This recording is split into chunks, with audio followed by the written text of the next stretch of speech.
السلام عليكم ورحمة الله وبركاته.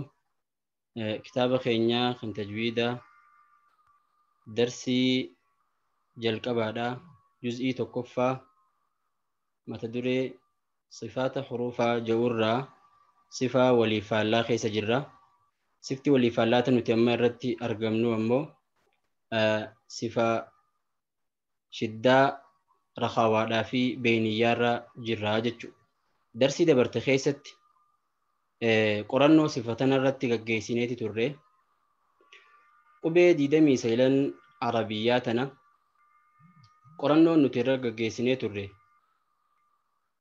Qorannoo qubeen tun hoggaanii fi isii tana dubbisnu sagalee dheereessuu ni hayyamti moo sagalee dheereessuu hin hayyamtu. Iddoo irraa baatu san keessa sagaleen bahuu dheereeffamtee ni hayyamti moo sagaleen bahuu dheereeffamtee hin hayyamtu. Qubeelee akkaataa kanaan bakka sadiitti baafnee turre jechuudha. Qubeen 8 tan ajidu qaxiin bakat jecha jiru keessatti walitti qabamtu qubeelee sagalee dheereessuu hin qeeballe jechuudhaani kophaa keenyi.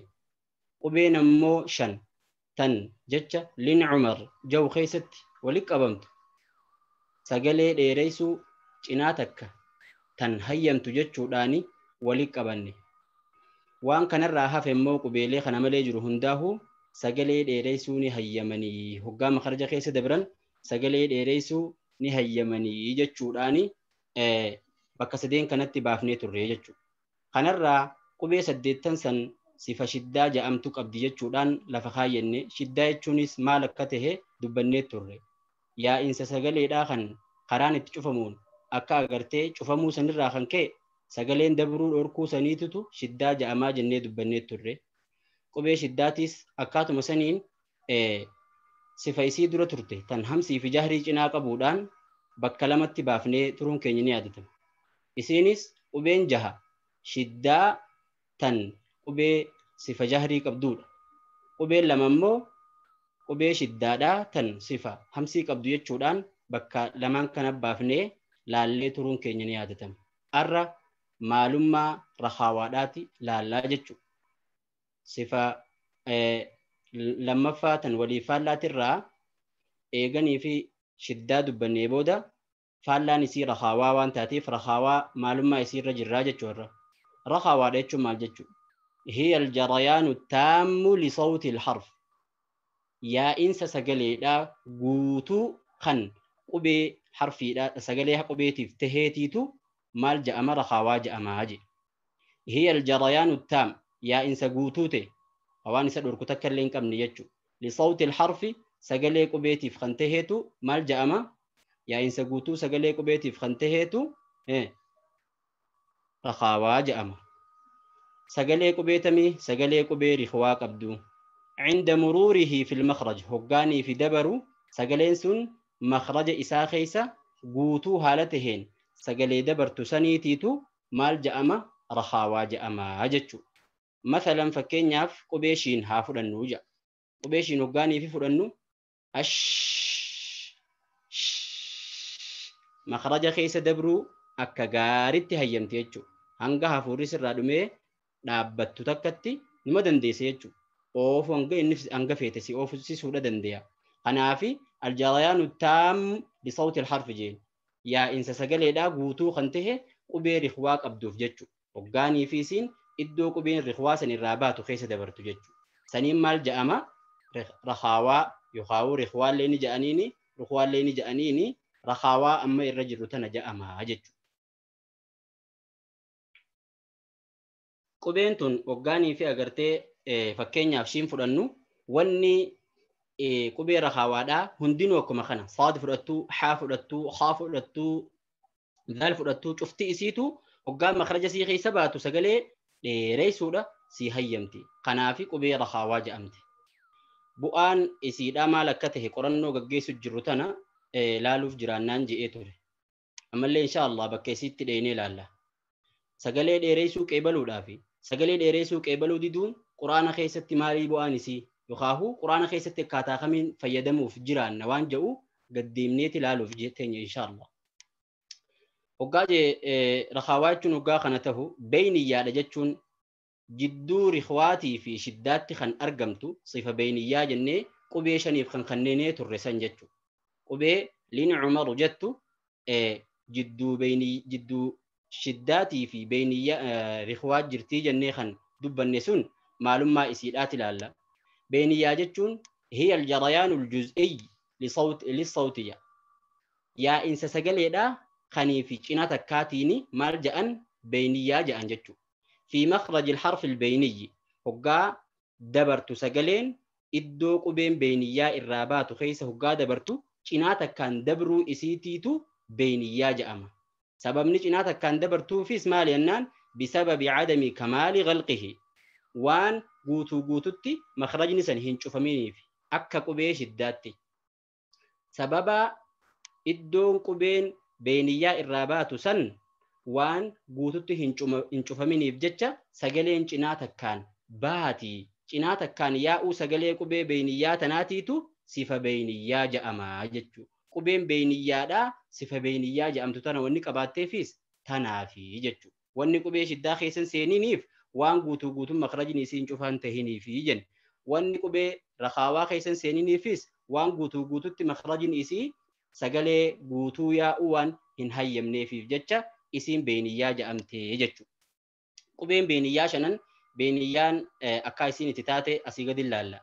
الحرف البينية في حرف اللام بينية حرف اللام كيست وقاني في لالو.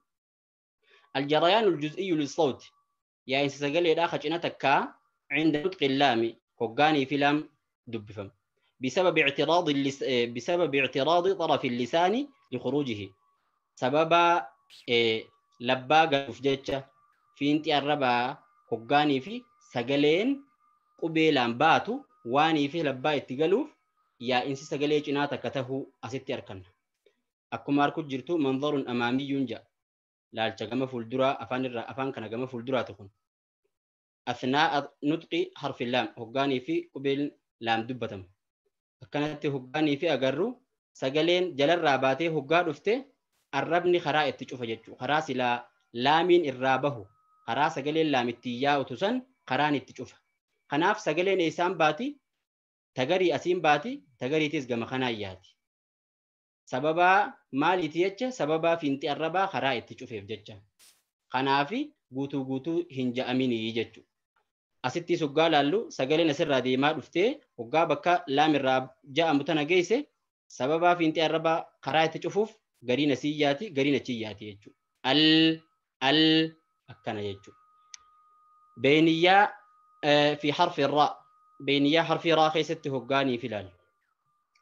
الجريان الجزئي للصوت عند نطق الراء يعني استقل إلى خجنك هقارا دبفم بسبب اعتراض أغلب طرف اللسان لخروجه وان لباد رقلوا في الرقدام في انتهى الربا بهو سادرت وان لبا قالوا في بهو إنيو بهو سقلي سندرت وان لبا قالوا في جناتك كان ياء سقلي داتي لالجج وستيس منظر أمامي لنطق الراء لا التقم فالدراتي دبف مراداتيف يبينني إبسا بقاء فجوة حفو قاوة القوت إبسا عند منتهى طرف اللسان في انتهى الربا قمت أمورا قنتي بنان يخاهو قاوني تكو حفو إبسا لا الفولغن يمر منها جزء الصوت جنان سقلي داخل إسي خيسان دبر جيجو راهو قاني في سقلين جلر راو اللفت بناتكو itti akeeku jiru kana qofaatiitu hafaa jechuudha. Akka gaafa makhraja qaraanu makhraja irraa hoggaa dubbannu laallee turre san. Sagaleen gamanaanis ni cufamti asiin walakkaa kanaan yaati jechuudha. Guutuutti karaa banaadhaa waan hin harkatiniif jecha karaa kanaan baate. Haga kanaan ba'uu kanaatiitu juz'ii takka isii godhe jechuudha. Juz'ii sagalee guutuutti akkan taane godhe. Haguma kanaafuu osoo kadhabdu taate qubee shiddaa keessa seene jechuudhaan. Haga kana qabaachuu isaatiif jecha bakka sagaleen cina takkaan baatu waan qabaateef qubeelee beeyniyyaa tana keessa seenee jechuudha. Sagaleen jalarraa hoggaa deemaa dhufte raa jechuudha. Ar hoggaa jennu. Ar hoggaa jennu laal. Sagaleen isaan baati fiintii arrabaa irra guddaan isaa karaa itti cufeeti walakkaa isaa kanaan bahaa jechuudha. Sagalee cina takkaatu akkasi bahaa jechuudha. البينية في حرف النون والميم بينية قبي ميمي في نون كيست وقالال أكما دبني دبرسني قبي نوني في ميم جزئي لما قبدي جنة جزئي أفانيتي في جزئي فنياني يخاهو خن لساناتي في جزئي خيشوما جتشو إسان لتشوتو جزئي لساناتي في جزئي خيشوماتي قبن ميم مو جزئي هدي لمانيتي في جزئي خيشوماتي قبن hoggaa sagaleen jala kanarraa deemaa dhufte bakka silaa afaanii fi funyaan itti adda bahan kanatti sagaleenis addaan baati. Sagaleen garii gara afaanii kana deemaa dhufti. Qubeen nuun hoggaa qaraamu. Sagaleen karaa afaaniitiin deemaa dhufte waan arrabni guutuu karaa itti cufuuf jecha achuma dhaabbatti. Sagaleen karaa alaa baatu immoo tan gara funyaaniitiin deemaa dhuftee bahaa jechuudha. An hoggaa jennumma an wanni sagalee afaanii ja'amaa guutuu qattaatee jirti. Sagaleen baa'u jirtu tan funyaaniiti. Akkuma san hoggaa miimirrallee dhayinu miimii sagaleen afaan keessaan deemaa dhufte hoggaa hidhii lamaan bira geesse qabtaati. Sagaleen isaan baati tagama funyaanii huruu keessaan deemaa dhufteetu baha jechuudha. Kanaaf isiin tunilleen qubeen lamaan tunilleen jarayaanni yookaan yaa'insi sagalee isaanii guutuu miti.